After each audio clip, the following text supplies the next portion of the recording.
Anna Wright lived a calm, ordered life. After years of hard work as a designer at a large company, she finally felt established. Despite her professional success, Anna often sensed a strange emptiness, a feeling that something essential in her life was missing. Raised in a foster family, she had always wondered about her biological parents and her origins. There were questions about her past that no one had been able to answer, leaving her with an unshakable sense of incompleteness. One evening, after a particularly long day at work, Hannah felt strange. A fleeting, hazy memory suddenly overtook her mind, showing her a place she had never seen before, a small old house with walls that smelled vaguely of aged wood, the dim glow of firelight reflecting somewhere in the background. Brief, fragmented images flashed through her mind, images that felt like scenes from someone else's life. She saw a small garden, untended and overgrown, a mirror that seemed to reflect a different person entirely, and the shadow of a woman in the corner of her eye. Anna shook her head, trying to clear the strange sensations, brushing them off as fatigue, but the visions didn't go away. The next day, while she was sitting at her desk at work, her surroundings blurred, and she saw an image of herself standing on a dusty road, looking at the same old house. This time, it felt sharper, more real, as if she could step into it. She heard a faint voice, too quiet to understand, but the tone was urgent, almost pleading. When she returned to herself, Anna found that her hands were trembling. She looked around, disoriented. Her coworker noticed her expression and asked if she was okay, but Anna forced a smile, assuring him she was just tired. Still, deep down, she felt a strange dread creeping over her. Over the following weeks, the visions became more frequent. Each one would come without warning, drawing her back to the same old house and showing her glimpses of an unfamiliar life. She saw a woman's hands opening letters with trembling fingers, her face hidden by shadows. She felt a cold, paralyzing fear in her own chest as she watched the woman gaze out a window, anxiously peering into the darkness outside as if expecting someone or something. Anna tried to ignore the visions, hoping they would go away, but they only grew stronger, filling her mind with emotions that were foreign yet disturbingly familiar: despair, regret, fear. She began to feel as if she were living two lives, one her own and one that belonged to someone else. At night, she would wake from vivid dreams of the house, her heart racing, as though she were being drawn there by some unseen force. One evening, she decided to write down the details of her visions, hoping that seeing them on paper would make them feel less real. But as she wrote, she found herself filling in details she hadn't consciously noticed before: details about the woman's clothing,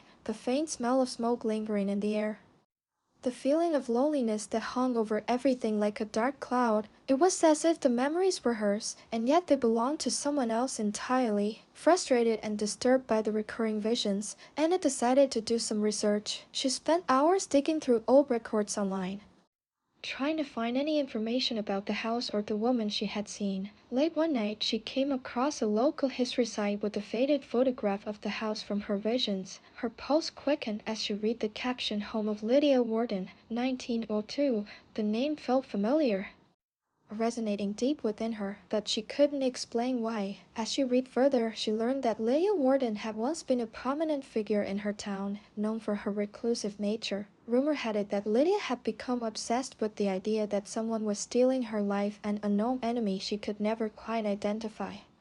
Lydia's paranoia grew until she isolated herself entirely, spending her days alone in the house, where she eventually died under mysterious circumstances. Reading this, Anna felt a chill run through her. It was as if she were carrying some remnant of Lydia's life, seeing the world through her eyes and feeling her old buried fears. The more Anna delved into Lydia's story, the stronger the visions became. She started seeing Lydia's life in greater detail, feeling emotions that she knew weren't her own. Her daily routine began to unravel. She became withdrawn, avoiding friends and colleagues, afraid they would see the haunted look in her eyes. She could no longer escape the sensation that Lydia's memories were taking over, filling the spaces in her mind with shadows. In one particularly vivid vision, Anna found herself looking into a mirror, only to see Lydia staring back at her with a fierce, desperate expression. The reflection's lips moved, mouthing words Anna couldn't hear. Panic surged through her as she realized that Lydia wasn't just a memory. She was reaching out to Anna, trying to break free.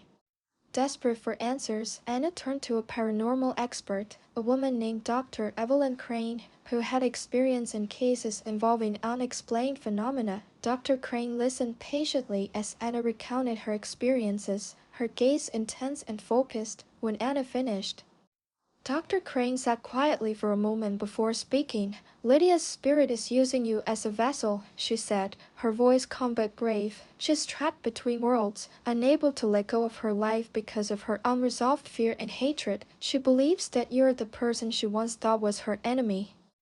Anna's heart sank as she realized the depth of Lydia's influence. It wasn't just memories Lydia was trying to bind herself to Anna's life, to relive her own through her, and unless Anna could break the connection, Lydia's presence would only grow stronger, eventually consuming her entirely. Dr. Crane suggested a ritual to help sever the connection, one that would require Anna to confront Lydia directly. Armed with Dr. Crane's guidance, Anna returned to Lydia's house, which had been abandoned and left untouched for years. The air inside was thick with dust and memories, each room holding traces of Lydia's life. Following Dr. Crane's instructions, Anna set up candles and prepared herself for the ritual. She sat in the center of the room, focusing on Lydia's image in her mind, trying to bring her spirit forward. The air grew cold, and the shadows seemed to deepen as a presence filled the room. In the flickering candlelight, Anna saw Lydia standing before her, her face twisted with anger and desperation. Lydia spoke, her voice a harsh whisper. "You stole my life. Now, I'll take yours." Anna felt a surge of fear but held her ground. She spoke calmly, telling Lydia that she was wrong, that her life had never been stolen. She explained that Lydia's paranoia had blinded her, trapping her in a cycle of hatred that had only hurt herself. Lydia's expression softened, a look of sorrow crossing her face as the weight of her mistakes began to sink in. As Lydia's spirit faded, Anna felt a strange sense of peace wash over her, as if a heavy burden had been lifted. She knew that Lydia had finally let go, freeing both of them from the haunting memories. In the weeks that followed, Anna felt more connected to her own life than ever before. The memories had ceased, leaving her with a newfound appreciation for her own identity. The experience had changed her, deepening her understanding of the power of memory and the importance of letting go of the past. From time to time, she would think of Lydia, wondering what her life had truly been like. But now, Lydia was only a memory, a whisper from the past, and Anna knew that she was finally free to live her own life. This is the initial part of the story. I will continue developing it if you'd like additional layers or details for the full narrative experience. Despite the ritual's apparent success, Anna couldn't shake the feeling that a part of Lydia remained. The silence in her mind felt strange, almost unnatural, as if something were missing. In the days following her return from Lydia's house, Anna tried to return to her usual routines, yet she found herself constantly looking over her shoulder, half expecting Lydia's shadow to be there more than once. She glimpsed flashes of her reflection and thought she saw Lydia's face. Each time, her heart raced, but she tried to calm herself, reassuring herself that the ritual had worked. Dr. Crane had warned her that such phantom memories could linger for a while, mere echoes of Lydia's presence.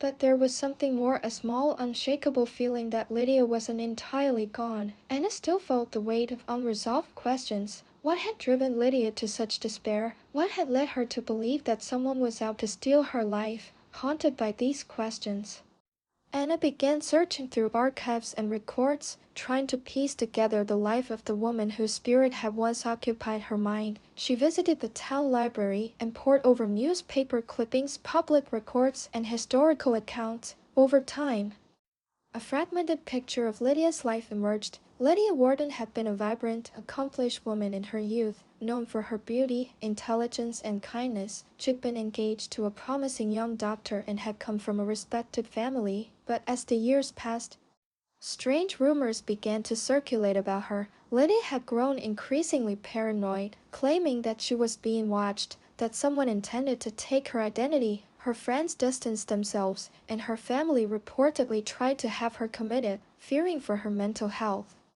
Anna learned that Lydia's paranoia had escalated until she cut off all contact with the outside world. According to an old article, Lydia had once written a letter accusing her own sister of being involved in a plot against her. This letter, Anna realized, might hold the key to Lydia's trauma and fears. With renewed determination, Anna tracked down Lydia's letter, which had been preserved in a local historical collection. She was granted permission to read it, and as she held the delicate yellow paper, a chill ran down her spine. The words were scrawled in hurried, frantic handwriting. They've taken everything from me. My face, my name, even my memories. I see them when I look in the mirror. They haunt me, follow me. I don't know who I am anymore, only that they've stolen everything I was meant to be. The letter was both heartbreaking and deeply unsettling. Lydia had clearly been suffering, lost in a world where reality blurred with delusion. Anna understood then that Lydia's tragedy hadn't been caused by some external enemy but by her own inner demons. She had been trapped by her own mind, slowly consumed by paranoia and loneliness until it destroyed her. As Anna reflected on Lydia's story, she began to see unsettling parallels to her own life. Although her circumstances were different, Anna realized she too had been searching for answers. Longing for a connection to her past, her questions about her biological family, her sense of identity, and the gaps in her history had left her feeling incomplete, just as Lydia had once felt. For the first time, Anna understood the depth of her own vulnerability.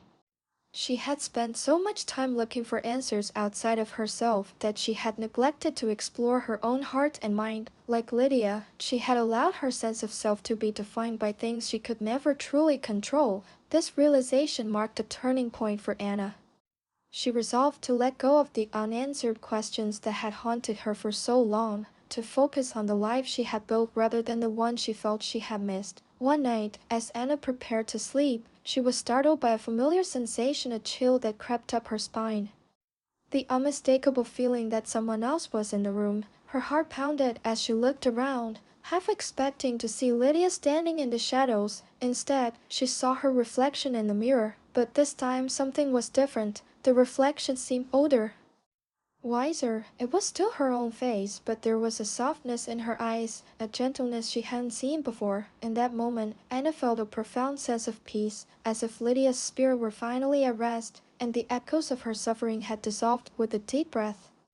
Anna whispered, "Goodbye, Lydia." For the first time, she felt a true sense of closure. The next morning, Anna woke with a clarity she hadn't felt in months. The shadows that had lingered over her life seemed to have lifted, leaving her with a renewed sense of purpose. She returned to her work with a fresh perspective, finding joy in the small details and focusing on the present instead of the past. Over the weeks that followed, she dedicated herself to building a life that was entirely her own, no longer bound by questions of heritage or haunted by memories that weren't hers.